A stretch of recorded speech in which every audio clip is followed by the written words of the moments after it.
नमस्कार दोस्तों, स्वागत है आप सभी का निमी टेक्निकल क्लासेस में। रेलवे में आए दिन हमें देखने को मिल रहे हैं कि अलग अलग फॉर्मेट में अपने अलग अलग जोन में वो डिपार्टमेंटल वैकेंसी रिलीज़ कर रहा है और हज़ारों की संख्या में वैकेंसी रिलीज़ हो रही है। अभी 24 मार्च 2023 में WCR जोन में डिपार्टमेंटल वैकेंसी को रिलीज़ किया गया था। अभी आपके सामने है ईस्टर्न रेलवे, ये कोलकाता जोन की वैकेंसी है और ये भी एक डिपार्टमेंटल वैकेंसी है।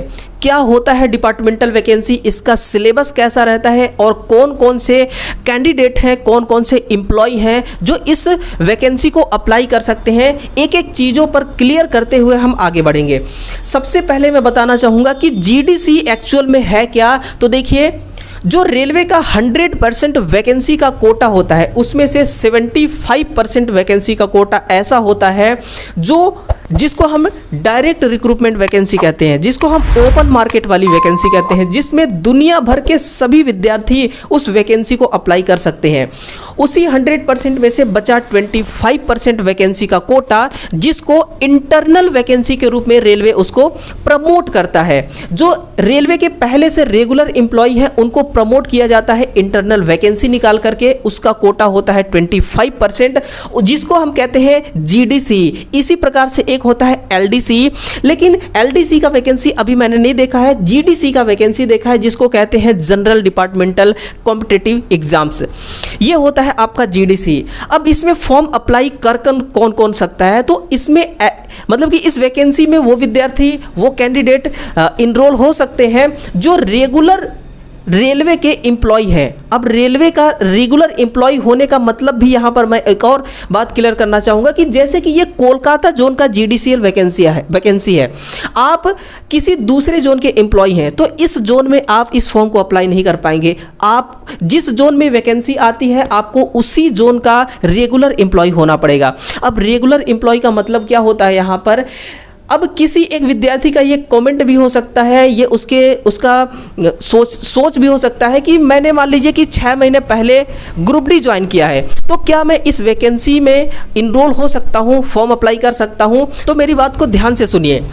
आपके पास जब आप फॉर्म को अप्लाई करेंगे तो आपके पास एक ID कार्ड नंबर पूछा जाता है। यदि आपके पास ID कार्ड नंबर है तो आप फॉर्म को अप्लाई कर पाएंगे, चाहे आपने कल ही ग्रुप डी ज्वाइन किया है, वो आपके पास ID कार्ड नंबर होना चाहिए। या फिर जब आप ग्रुप डी आपने ज्वाइन किया या फिर जिस पोस्ट में भी आपकी ज्वाइनिंग हुई है, अब आप लोको पायलट या फिर ट्रेन मैनेजर, गुड गार्ड्स या फिर जूनियर इंजीनियर में फॉर्म अप्लाई करना चाहते हैं, तो जिस टाइम पे आपका जिस पोस्ट में मतलब कि जैसे कि ग्रुप डी में आपका ज्वाइनिंग हुआ, तो ग्रुप डी में ज्वाइनिंग होते समय आपको जो ज्वाइनिंग लेटर मिला था, उस ज्वाइनिंग लेटर में एक प्रोविजनरी पीरियड लिखा रहा होगा। उस प्रोविजनरी पीरियड को आपने कंप्लीट कर लिया है तो आप इस वैकेंसी के लिए योग्य है, आप इस वैकेंसी में फॉर्म अप्लाई कर सकते हैं, है ना। तो चलिए देखते हैं इस नोटिफिकेशन का क्या है पैटर्न्स। यह है notification for GDC only for regular employee, है ना, रेलवे के आप रेगुलर एम्प्लॉय होने चाहिए। ये नोटिफिकेशन पब्लिश किया गया था 25/7/2023 को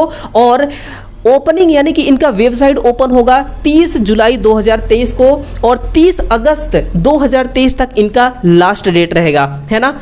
एक बात यहाँ पर और ध्यान रखिएगा कि बिल्कुल अगर आप इसी जोन के रेगुलर एम्प्लॉय हैं तभी इस फॉर्म को अप्लाई कर पाएंगे। सिलेबस इसका क्या है, सारी चीज़ों पर बात करने वाले हैं।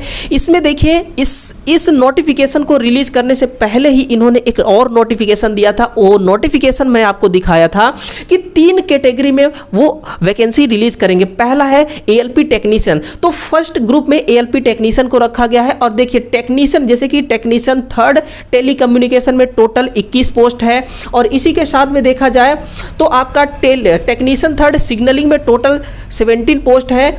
और हम यहाँ पर डायरेक्ट बात करते हैं लोको पायलट के लिए, तो टेक्नीशियन 3rd फिटर लोको के लिए टोटल 1 है, लेकिन असिस्टेंट लोको पायलट, है ना। जिस प्रकार से ओपन मार्केट वाली वैकेंसी के लिए लाखों की संख्या में विद्यार्थी इंतजार में रहते हैं उस वैकेंसी का, उसी प्रकार से GDC में यानी कि जो रेगुलर एम्प्लॉय हैं वो भी अपने जॉब प्रोफाइल को स्विच करने के लिए, अपना प्रमोशन के लिए इस डिपार्टमेंटल वैकेंसी, इंटरनल वैकेंसी का बड़े शिद्दत से इंतजार करते हैं। तो देखिए, असिस्टेंट लोको पायलट के लिए टोटल 390 पोस्ट है। यहाँ पर आप सोचिए, आप एक बार सोचिए कि केवल 25% सिर्फ और सिर्फ एक जोन का है, 25% में से 390 पोस्ट निकले हुए हैं। जब टोटल जोन को मिला करके 75% वैकेंसी आएंगी तो आप खुद सोचिए कि असिस्टेंट लोको पायलट की वैकेंसी कितनी मात्रा में आने वाली है ना। अब ग्रुप फर्स्ट में देखिएगा, ये हो गया है ना, और मैं आपको ग्रुप सेकेंड के लिस्ट में ले चलता हूँ। ग्रुप सेकेंड में यहाँ पर देखिए ये रहा जेई के लिए। अब ये रहा ग्रुप सेकेंड, और ग्रुप सेकेंड में जेई के लिए ये पीडीएफ आपको टेलीग्राम पर मिल जाएगा। वहाँ से आप इस पूरे नॉलेज को क्रॉस चेक कर सकते हैं। टेलीग्राम का लिंक डिस्क्रिप्शन बॉक्स में है, आप वहाँ से ज़रूर देखिएगा, है ना। ये रहा जेई के लिए। अब हम बात करते हैं ट्रेन मैनेजर के लिए। ग्रुप थर्ड में ट्रेन मैनेजर को रखा गया है और ट्रेन मैनेजर में टोटल 83 पोस्ट को निकाला गया है। केवल और केवल एक जोन का है, ये केवल और केवल एक जोन का है। और ये 2023 से लेकर के 2025 तक में जितना इनको ट्रेन मैनेजर चाहिए, गुड गार्ड्स चाहिए, उतना ही इन्होंने एक लिस्ट भेजा था। वो लिस्ट भी मैंने आपको दिखाया था। यदि आप निमी टेक्निकल क्लासेस के टच में रहते होंगे तो रेलवे का हर वो इन्फॉर्मेशन आपको सुनने को मिलता होगा। इसीलिए कह रहा हूँ कि चैनल को सब्सक्राइब आप जरूर करके रखिएगा। चलिए मैं थोड़ा सा आपको यहाँ पर दिखाना चाहूँगा कि एज लिमिट क्या रखा गया है ना। तो एज लिमिट आप देखिएगा, एज है अनरिजर्व के लिए 42 ईयर्स, ओबीसी के लिए 45 ईयर्स, एसटी/एससी के लिए 47 ईयर्स। और एज में किसी को कोई दिक्कत नहीं होगा क्योंकि सब आप एम्प्लॉय हैं, आपका एज कंप्लीट हो गया होगा। और एप्लीकेशन फ़ी, आप रेलवे के ही एम्प्लॉय हैं तो रेलवे भला आपसे क्या एप्लीकेशन फ़ी लेगा, तो कोई फ़ी नहीं है यहाँ पर, चाहे आप किसी भी कैटेगरी में हैं, किसी भी कोटे से आते हैं। चलिए थोड़ा सा हम यहाँ पर बात कर लेते हैं कि आपका एग्ज़ाम वगैरह क्या होगा, और उससे पहले सिलेबस पर बात करते हैं ना कि इसमें आपका सिलेबस क्या रहने वाला है। देखिए, जैसे ओपन मार्केट वाली वैकेंसी का सिलेबस रहता है, कहा जाता है ना कि शिक्षा एक ऐसी चीज़ है, नॉलेज एक ऐसा चीज़ है जिसको ग्रहण करने से कभी भी आपका नॉलेज वेस्ट नहीं जाता है और ना ही आपका नॉलेज कभी खर्च होता है। मान लीजिए आपने जिस टाइम पर ग्रुप डी में फॉर्म अप्लाई किया था उसी समय आप मान लीजिए कि एएलपी टेक्नीशियन के लिए भी फॉर्म अप्लाई किए थे, लेकिन एएलपी में आपका नहीं हो पाया, ग्रुप डी में आपका सिलेक्शन हो पाया, तो एएलपी के लिए भी तो आपने तैयारी कर रखा ही होगा, किसी कारणवश नहीं हो पाया। तो चलिए, जो तैयारी आपने पहले से कर रखा था ना, वही तैयारी अब आपको यहां पर काम आने वाला है।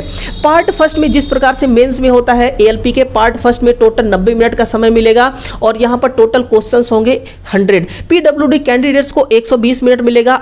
अगर यहाँ पर मैं आपको दिखाऊं कि इनका सिलेबस क्या है पर्टिकुलर, तो सिलेबस को ध्यान से देखिएगा कि आपका यहाँ पर है मैथ, देखिए मैथमेटिक्स है, general intelligence and reasoning, basic science and